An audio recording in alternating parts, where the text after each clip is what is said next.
talaga. Plain na. Hindi, flash lang yan.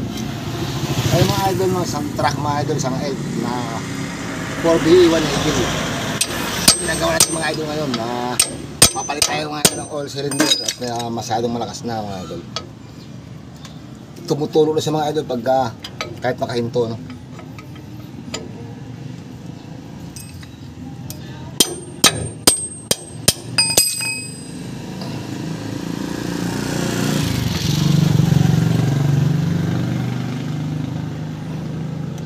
Kahit ito na oil cylinder mga idol, tapos yung kanyang ano, electric na mga idol, yung kanyang mga fittings, no. Kaya papalitan na natin, pipilar na natin mga idol, no. Tapos yung kanyang hose dun sa diesel niya mga idol, napalitan natin. Tapos yung kanyang conversion ng cambio mga idol, sira na yung ano. Ito mga idol, oh, sira na po ito mga idol, no. Kaya sabi ko nga, para hindi na po siya mag-ano, i-convert natin mga idol ng ano to, bakal na. Meron pa siya adjustment dahil dito sa isa.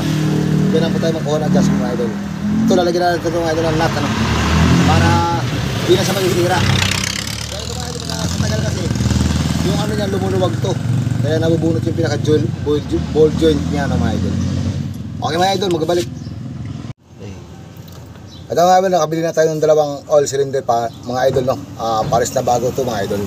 Itong mga idol kanina, hirap na hirap kami pumasok. Kasi nga, pagka sinunod mo yung ito kasi kanina, nakalagay sa baba mga idol. Itong kanyang adjuster mga idol, no. Pagka ito na idol, sinunod mo, hindi papasok to. Kaya mga idol, ginawa namin mga idol, tinanggal namin tong ano niya, tsaka namin inikot.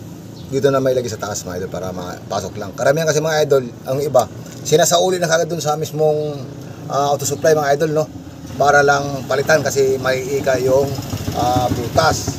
Pero lang mga idol, babaliktad rin lang mga idol kasi ang maging breeder niya mga idol, yung adjuster niya nasa baba, hindi sa taas yun. Ikutin mo lang ito mga idol, no, para kung saan sa mga busok. Ano lang mga idol, ayun mga idol, okay na, makatapos na to para at na, okay na. Ayun mga idol, no, kinabit na po natin yung kanyang lining niya mga idol. So sinarado na po natin, ginawa na po natin yung kanyang ano mga idol, no. Biblit na lang po natin mga idol para bumalik yung preno niya, no. Shout out dyan kay Master Mechanic Boy Grasa ng YouTube channel mga idol, at kay Automike Mechanic mga idol ng YouTube channel. Ayan, shout out sa inyo. At kay Mar Injection Pump calibration, no. Shout out sa iyo. At kay Boss Lester Idol, shout out. Kay Boss Aquino ng Greg Aquino ng Pangasinan, ayan, shout out sa iyo. Kay Jeffrey Jimenez, ayan, shout out. At kay Adrian Salunga, shout out. Kay Cons Consiala, ayan, Lolit Salunga, shout out. Kay Freddy Salunga, shout out po mga boss idol. Okay, maraming salamat po.